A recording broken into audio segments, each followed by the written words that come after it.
Chapter 11. Aslan is nearer. Edmund, meanwhile, had been having a most disappointing time. When the dwarf had gone to get the sleigh ready, he expected that the witch would start being nice to him, as she had been at their last meeting. But she said nothing at all. And when at last Edmund plucked up his courage to say, "Please, your majesty, could I have some Turkish delight?" You said," she answered. "Silence, fool!"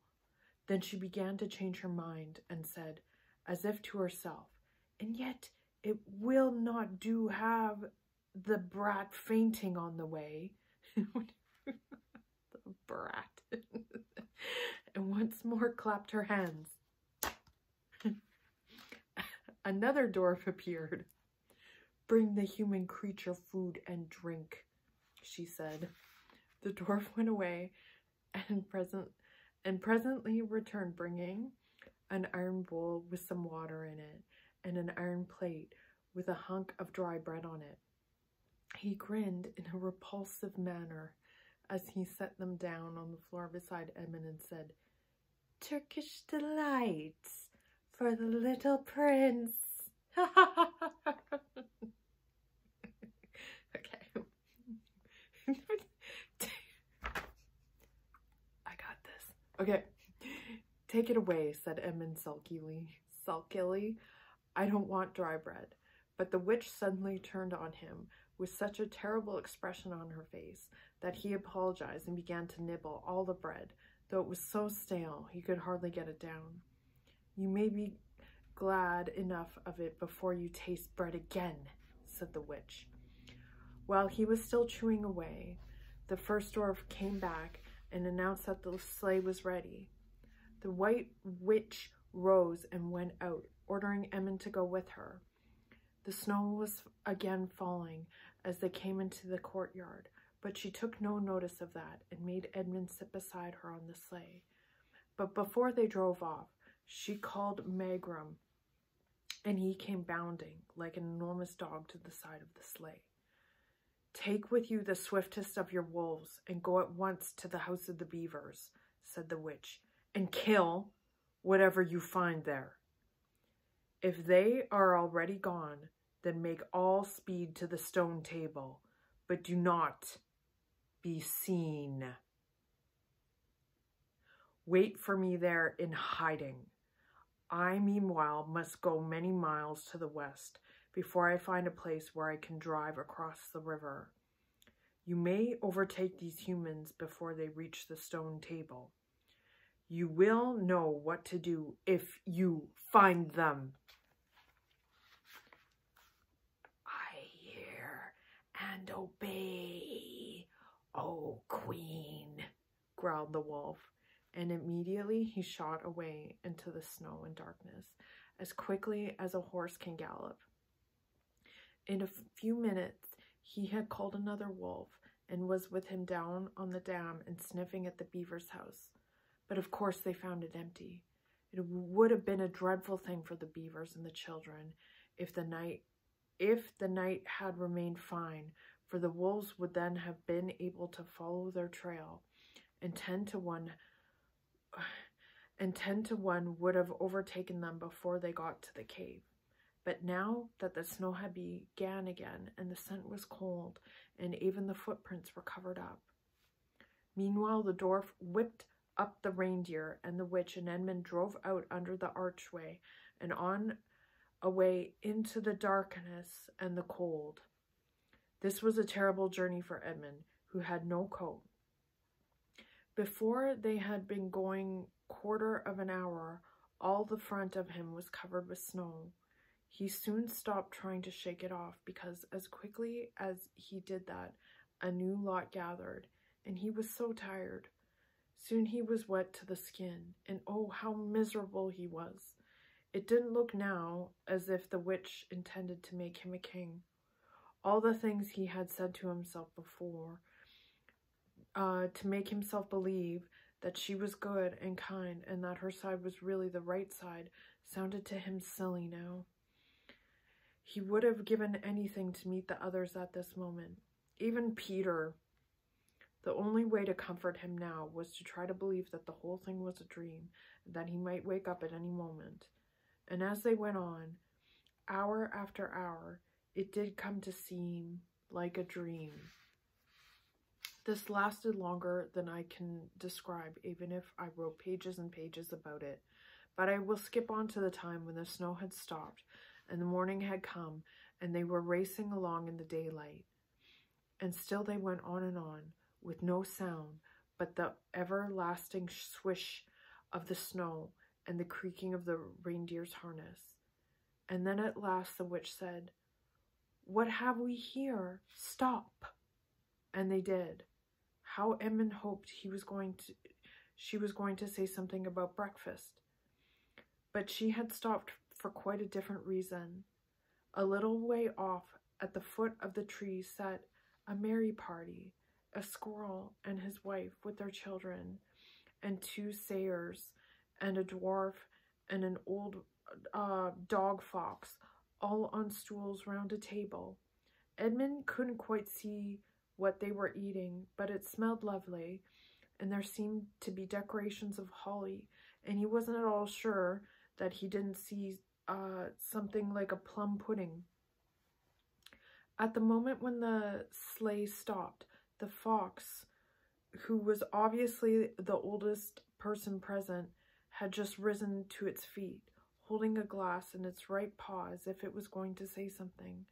But when the whole party saw the sleigh stopped and who was in it, all the gaiety went out of their faces. The father squirrel stopped eating with his fork halfway to his mouth, and one of the sayers stopped with his fork actually in its mouth, and the baby squirrel squealed with terror. "What is the meaning of this?" asked the witch queen. Nobody answered. "Speak, vermin," she said again, "or do you want my dwarf to find you a tongue with his whip? What is the meaning of all this gluttony, this waste, this self-indulgence? Where did you get all these things?" "Please, your majesty," said the fox, "we were given them, and if I might make so bold as to drink to your majesty's very good health." "Who gave them to you?" said the witch. "Father Christmas," stammered the fox. "What?" roared the witch, springing from the sleigh and taking a few strides nearer to the terrified animals. "He has not been here! He cannot have been here! How dare you! But no! Say you have been lying, and you shall even now be forgiven." At that moment, one of the young squirrels lost its head completely. He has, it squealed, beating its little spoon on the table. Edmund saw the witch bite her lips so that a drop of blood appeared on her white cheek. Then she raised her wand. "Oh, don't! Please don't!" shouted Edmund. But even while he was shouting, she had waved her wand, and instantly, where the merry party had been, there were only statues of creatures, one with its stone fork fixed forever halfway to its stone mouth, seated round a stone table on which there were stone plates and a stone plum pudding. "As for you," said the witch, giving Edmund a stunning blow to the face as she remounted the sleigh, "let that teach you to ask favors for spies and traitors. Drive on." And Edmund, for the first time in this story, felt sorry for someone beside himself. It seemed so pitiful to think of those little stone figures sitting there all the silent days and all the dark nights, year after year, till the moss grew on them, and at last even their faces crumbled away.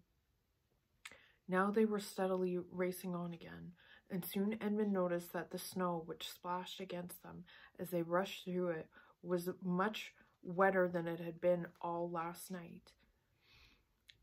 At the same time, he noticed that he was feeling much less cold.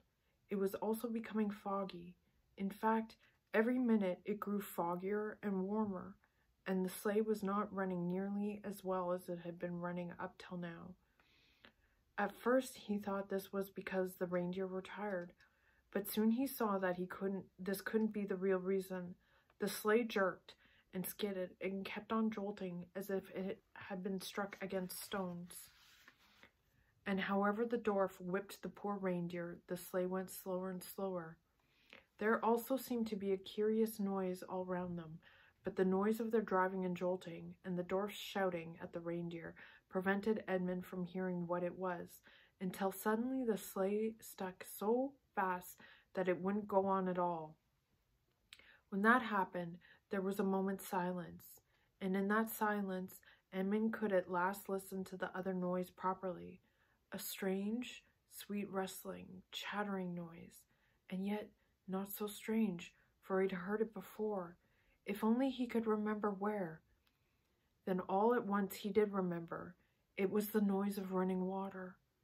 All round them, though, out of sight, there were streams chattering, murmuring, bubbling, splashing, and even in the distance roaring, and his heart gave a great leap, though he hardly knew why, when he realized that the frost was over, and much nearer there was a drip, drip, drip from the branches of the trees.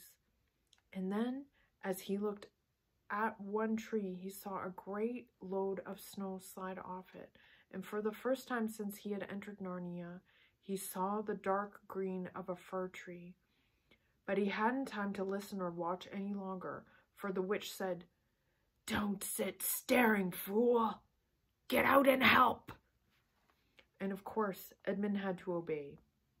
He stepped out into the snow, but it was really only slush by now, and began helping the dwarf to get the sleigh out of the muddy hole it had gotten into. They got it out in the end, and by being very cruel to the reindeer, the dwarf managed to get it on the move again, and they drove a little further. And now the snow was really melting in earnest, and patches of green grass were beginning to appear in every direction. Unless you have looked at a world of snow as long as Edmund had been looking at it, you will hardly be able to imagine what a relief those green patches were after the endless white. Then the sleigh stopped again. "It's no good, your majesty," said the dwarf. "We can't sleigh in this thaw." "Then we must walk," said the witch. We shall never We shall never overtake them walking," growled the dwarf. "Not with the start they've got." "Are you my counselor or my slave?" said the witch. "Do as you're told. Tie the hands of the human creature behind it and keep hold of the end of the rope, and take your whip and cut the harness of the reindeer. They'll find their own way home." The dwarf obeyed, and in a few minutes Edmund found himself being forced to walk as fast as he could, with his hands tied behind him. He kept on slipping in the slush and mud and wet grass. And every time he slipped, the dwarf gave him a curse, and sometimes a flick with the whips. The witch walked behind the dwarf and kept on saying, "Faster! Faster!" Every moment the patches of green grew bigger and the patches of snow grew smaller. Every moment more and more of the trees took off their robes of snow. Soon, wherever you looked, instead of white shapes, you saw the dark green of firs, or the black, prickly branches of bare oaks and beeches and elms. Then the mist turned from white to gold, and presently cleared away altogether. Shafts of delicious sunlight struck down onto the forest floor, and overhead you could see a blue sky between the treetops. Soon there were more wonderful things happening. Coming Suddenly, round a corner into a sledge of silver birch trees, Edmund saw the ground covered in all directions with little yellow flowers, celandines. The noise of the water grew louder. Presently, they actually crossed a stream. Beyond it, they found snowdrops growing. "Mind your own business," said the dwarf when he saw that Edmund had turned his head to look at them, and he gave the rope a vicious jerk. But of course this didn't prevent Edmund from seeing.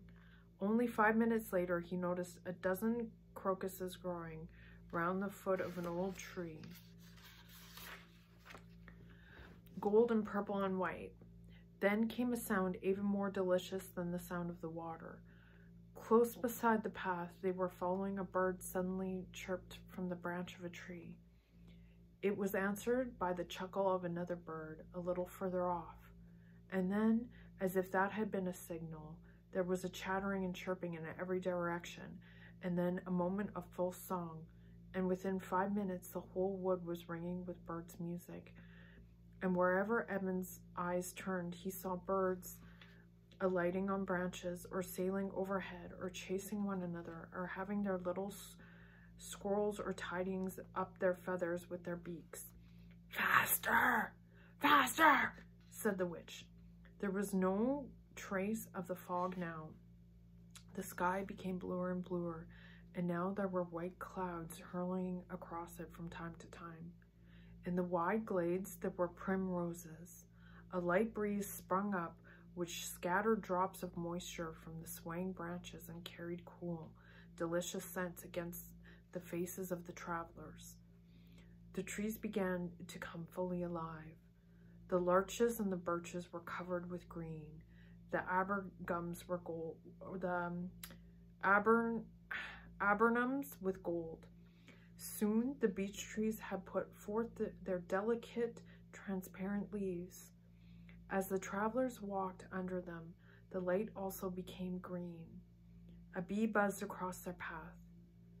"There is no thaw," said the dwarf, suddenly stopping. "This is spring. What do we do? Your winter has been destroyed. I tell you, this is Aslan's doing."